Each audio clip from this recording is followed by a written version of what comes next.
It's summer. I'm excited to share ELPC's mid-year report with you.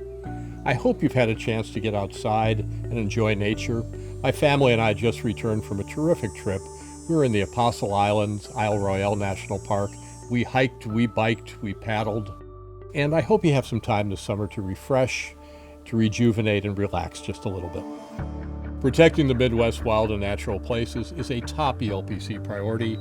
Nature has been a refuge for many folks during the pandemic, and ELPC staff is working hard to both protect and expand the Midwest special natural places, parks, wildlife refuges, and wilderness areas. Here's what's happening on some special places that ELPC is protecting. In Wisconsin, we're representing the Driftless Area Land Conservancy and the Wisconsin Wildlife Federation and proposing alternatives to the huge Cardinal Hickory Creek transmission line that would cut a wide swath through the scenic driftless area landscape, family farms, rural communities, and vital natural resources. It would also run right through the protected Upper Mississippi River National Wildlife and Fish Refuge. There was a bombshell in late June. After an important state court decision in our favor, the transmission companies then confessed that their agents had long-standing secret encrypted text messaging with the commissioner who was leading the decision-making process. What does this mean? They've essentially admitted wrongdoing, and they're trying to avoid discovery that would enable us to establish more facts, that the commission's decision was biased, or at least had the appearance of bias.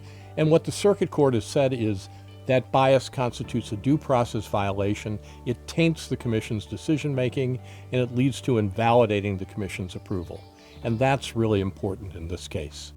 In Michigan's Upper Peninsula, ELPC is seizing an opportunity to establish 4 new wilderness areas that would amount to 50 to 70,000 acres of additional wilderness.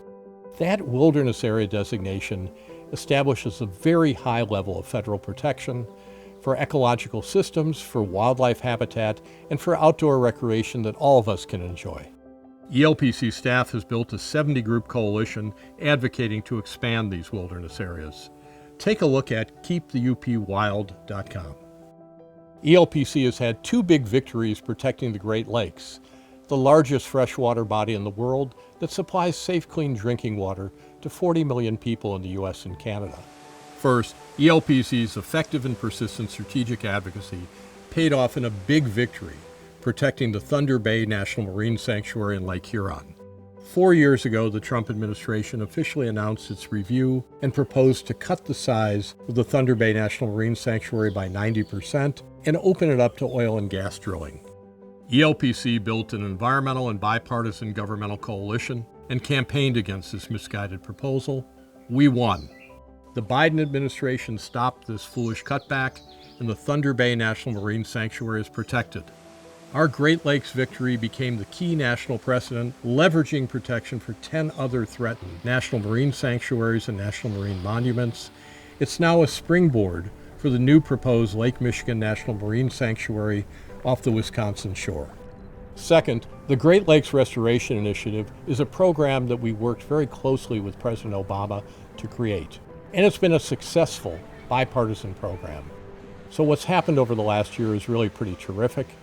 The House Appropriations Committee just voted to provide full funding and increase it for this program up to $375 million in fiscal year 22, and then ramp up to $475 million by 2026. This is really exciting, and the coalition of groups that's worked on this are very proud. President Biden has the federal government all in on climate change solutions.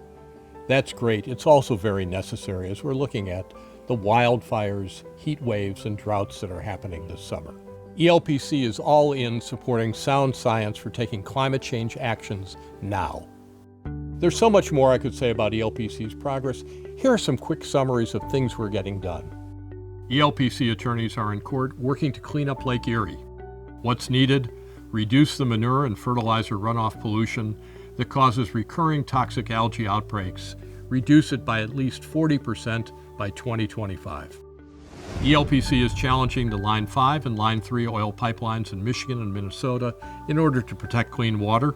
Some progress on the Line 5 case. The Michigan Public Service Commission agreed with the ELPC that it must consider climate change impacts. That's a new precedent. In Iowa, ELPC advocates are working to shut down some old, highly polluting coal plants and accelerate solar energy development. At ELPC's urging, Illinois is stepping up with more than $30 million for EV school buses that are better for kids' health and reduce diesel pollution. That's good for everybody. ELPC is effective, we're getting things done, and we're achieving strong results on many fronts. Thank you for all you do to support ELPC's success. I hope to see you at our September Gala event. Until then, stay safe and enjoy summer.